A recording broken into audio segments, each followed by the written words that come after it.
How's it going, guys and girls? Liverpool have got Real Madrid coming up in the round of 16 of the Champions League, the first leg, and we've got the lineups that we are predicting Liverpool are going to run with. But before we get into it, don't forget to leave a like and subscribe. So, just like we've lined up for Newcastle and Everton, I've gone with the 4-3-3 as the lineup I think we're going to use. I was calling a couple of weeks ago for us to do something different, but with the players that we've got in and everything that's happened recently, the last two games, you know, the Henderson coming back, players coming back, it's been much more positive, and it keeps me encouraged enough to use the 4-3-3. So that is the formation that I'm saying that we should run against Real Madrid. It will come as no surprise after his excellent performance against Newcastle that Alisson Becker is the #1 choice for the goalkeeper. I mean, it would have been no surprise anyway, really, unless he had an absolute stinker, which just didn't happen, thankfully. And, you know, he might be very, very important for this game because Real Madrid are a tough, tough team and they're going to give us a go. So, you know, if our defence does leak anything, we've really got to hope that he can shield us just like he has all season, really. Trent Alexander-Arnold has hit a bit of form lately, and that makes me really, really happy because I love Trent and I think he's a world-class fullback and passer of the ball, you know. I think defensively he has got a little bit better, actually, as the season's gone on, I'd say. Even compared to last season, I think he's better.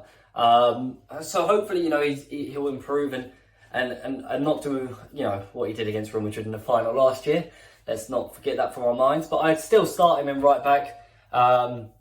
You know, I think that's going to be key. And yeah, hopefully also creatively, he can bring something going forward. And in right centre-back, I've gone for Joel Matip. Now, I know Klopp has favoured Joe Gomez against Newcastle just now. But I'd still go for Joel Matip. I think he just provides a bit more of defensive security and he's a bit more of a harder tackling player, which, you know, up against the likes of Benzema and any Real Madrid player, really, they are a gritty side. They are very, very good at what they do. And you need someone who's going to hit them hard. And I think Matip is the choice for that over Joe Gomez, really. Of course, the left centre-back is Virgil van Dijk. He is just such a calming presence in the defence. I know he didn't have the most amazing game against Newcastle, didn't outstandingly perform above the rest, but I do think that he is, everyone knows really, he is our best centre-back. He's the best centre-back in the world right now, you know, and therefore we've got to go for Van Dijk in centre-back alongside Joel Matip. Andy Robertson plays with so much passion that he has to be the choice in left-back. You just love it. The way he always gives his all, no matter what, is just what I love about Andy Robertson. And, you know, that's what we're going to need against Real Madrid because they are a top side, especially in Europe. So, you know, Andy Robertson is going to be a huge part to play in that defence, you know. So, yeah, easy choice. I didn't see Fabinho do too much wrong over the last two performances. I know he hasn't been the best and isn't what he was a couple of seasons ago when people were saying he might be the best in the world. I don't think he is now, and that's from his recent performances these seasons. But I will say that I do think he's not played too bad in these last couple of weeks, that he definitely deserves to start against Real Madrid.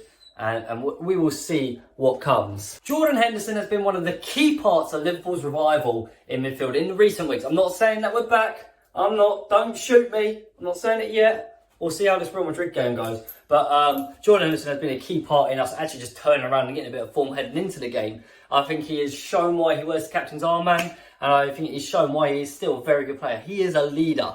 You know, he shows passion every time he plays. And I love the way he chases down the ball. No matter where it is on the pitch, really. So, yeah, we need that. That is something that we definitely need. And he was one of the first people that came to my mind when I was thinking about this starting 11. Stefan Bajcetic has had a very brilliant start to his career at Liverpool. And he has blasted into the first team when no one really expected it, really.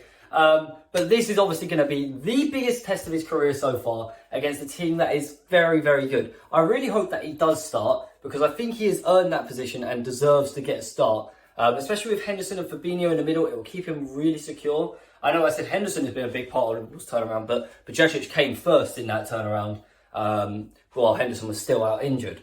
I think that he's a world-class passer of the ball and has a really level head and knows the right decision to make a lot of the time. So hopefully he can show that against Real Madrid and show the world what all Liverpool fans know, that he's a superstar. In centre forward, it is the man who has been most informed for us, I'd say, over the last few weeks, and that is Cody Gakpo. He's scored 2 in 2. Can he make it 3 in 3? Hopefully, maybe even more, because he just does time his runs well, makes the right decisions. He is a very, very, very good player in that centre-forward role. He also drifts and swaps with Nunes a little bit. And Salah, you know, he's so versatile. The front three has got that versatility back that it had when Mane left, before Mane left. So hopefully, you know, we will see Gakpo at his best again this week and really give Real Madrid a trouble time in the defence. Mohamed Salah has had a little bit of a turnaround after a really, really rocky season of chances missed and stuff. Maybe it's the other players coming in, giving him a bit more confidence. His pass to Gakpo was really good against Newcastle. I know I've rattled on about it a few times in this video and previous ones. I just think there's a chance that Salah's getting back to his best. He hasn't quite got there in front of goal yet, and I would love to see that coming up against Real Madrid. But we shall see. But yeah, I think it'll be really good to see Salah give him a go, you know. Have a go at them. Give him a run and show him what he's capable of. Because, you know, we know Salah's world class and he just needs to know it in his heart. Captain Chaos Darwin Núñez is 100% the man for that left wing spot. Slash centre forward, you know, rotating around, like I said. He is just so good at making dangerous runs and scaring the opposition. And I think that could be a real chance. Something that we didn't really have. I mean, he's a bit more direct than Mane ever was. And when we struggled against Real Madrid in the past, we didn't have that always direct ball over the top, where with someone who's got power and strength and pace, you know, like Darwin Núñez. I haven't quite seen it in a Liverpool side in a long time. And that is why I love Darwin Núñez. And I think he could make a big difference. So yeah, he is definitely the man that will be starting in left wing. And I've got a good feeling. I'm feeling confident. I am. But anyway, guys, that is going to do it for this video. That is the lineup that I think we should use against Real Madrid. Only one change from what we did against Newcastle, which is Matip in for Gomez, which is what I would have preferred to play against Newcastle anyway. I do think we had a bit of a shaky defensive time at times, and Alisson saved us. So, you know, Matip might secure that a little bit more. And let's not lie, we cannot give the chances away like we did against Newcastle to Real Madrid, because they will score. But yeah, that is going to do it, guys. If you have enjoyed, please do leave a like and subscribe. If you've made it this far, you've got to be subscribed, because come on, you must have enjoyed it. Hit that button down below, and I will see you in the next one. Peace.